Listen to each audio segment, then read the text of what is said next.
J'ai grand plaisir à prendre part à cette cérémonie d'ouverture du colloque de Merck Africa Luminary à Abidjan en votre compagnie. Je voudrais tout d'abord saluer la distinguée présence de Madame Brigitte Touadéra, Première Dame de Centrafrique, que j'ai le plaisir de retrouver pour sa première visite en Côte d'Ivoire. Merci, chère sœur, pour votre présence appréciée. Mes salutations vont également au professeur Frank Stangenberg Haverkamp, président du conseil d'administration et du conseil de Merck Family, ainsi qu'à l'ensemble du conseil d'administration de Merck qui a effectué le déplacement jusqu'à Abidjan afin de mener une réflexion commune en ce qui concerne la santé de nos populations. Je souhaiterais également saluer les distinguées personnalités ici présentes, parmi lesquelles les ministres des pays frères, dont la mobilisation aujourd'hui témoigne de leur engagement en faveur du développement socio-économique du continent africain. Je salue enfin l'ensemble des éminents professionnels de la santé rassemblés pour ce colloque. Mesdames et messieurs, avant tout propos, j'aimerais remercier les dirigeants de Merck pour avoir rassemblé à Abidjan plus de 350 professionnels de la santé, décideurs politiques et chercheurs issus de 25 pays d'Afrique anglophones et francophones. 3 années après sa mise en œuvre, le projet Merck Africa Luminary est présent pour la première fois dans un pays francophone. Ce projet a pour objectif principal de contribuer au développement social et économique en Afrique de 2 façons.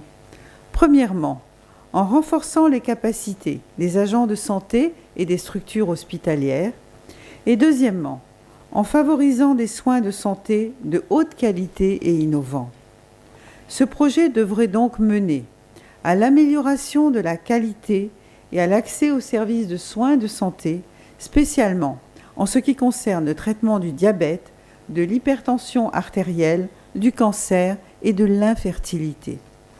Je reste convaincue que cette initiative contribuera à améliorer la capacité de prise en charge sanitaire de nos hôpitaux et à faciliter l'accès des populations aux solutions de santé existantes et à venir.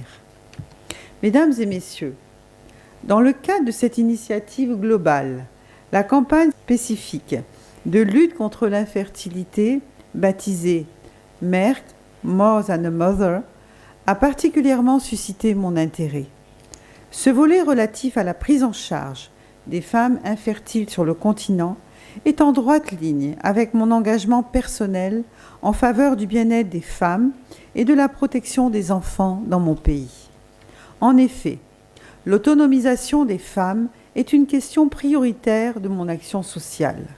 C'est pourquoi j'ai initié en décembre 2012 la création d'un microcrédit appelé Fonds d'appui aux femmes de Côte d'Ivoire qui permet aujourd'hui à plus de 110 000 femmes de mener des activités génératrices de revenus. Pour ce qui est de la prise en charge sanitaire des mamans et futures mamans, la Fondation Children of Africa a entrepris la construction d'un hôpital spécialement dédié à la mère et à l'enfant qui est actuellement en cours d'achèvement. À ce propos, j'aimerais renouveler ma gratitude à la Fondation Merck qui a décidé de contribuer à la mise en œuvre de cet hôpital dans le cadre d'un partenariat avec Children of Africa. Mesdames et messieurs, en tant que Première Dame, mais aussi en tant que femme, je ne peux que soutenir pleinement la campagne Merck More Than a Mother, puisqu'elle implique de redonner espoir à de nombreuses femmes. En effet, selon les statistiques, 85% des cas d'infertilité en Afrique sont dus à des maladies infectieuses non traitées, aux mutilations génitales, aux avortements et aux accouchements à risque. La prévention est donc une étape primordiale pour lutter efficacement contre l'infertilité sur notre continent. Par ailleurs, les femmes ne pouvant avoir d'enfants sont bien trop souvent stigmatisées. Cet état de fait doit être combattu pour un changement profond des mentalités. À notre niveau, nous devons encourager le dialogue et l'échange sur ce sujet sensible. Il faut aussi faire admettre que l'infertilité a une responsabilité partagée dans le couple. Pour pouvoir y parvenir, l'accès à l'information, l'éducation et la santé sont des préalables incontournables.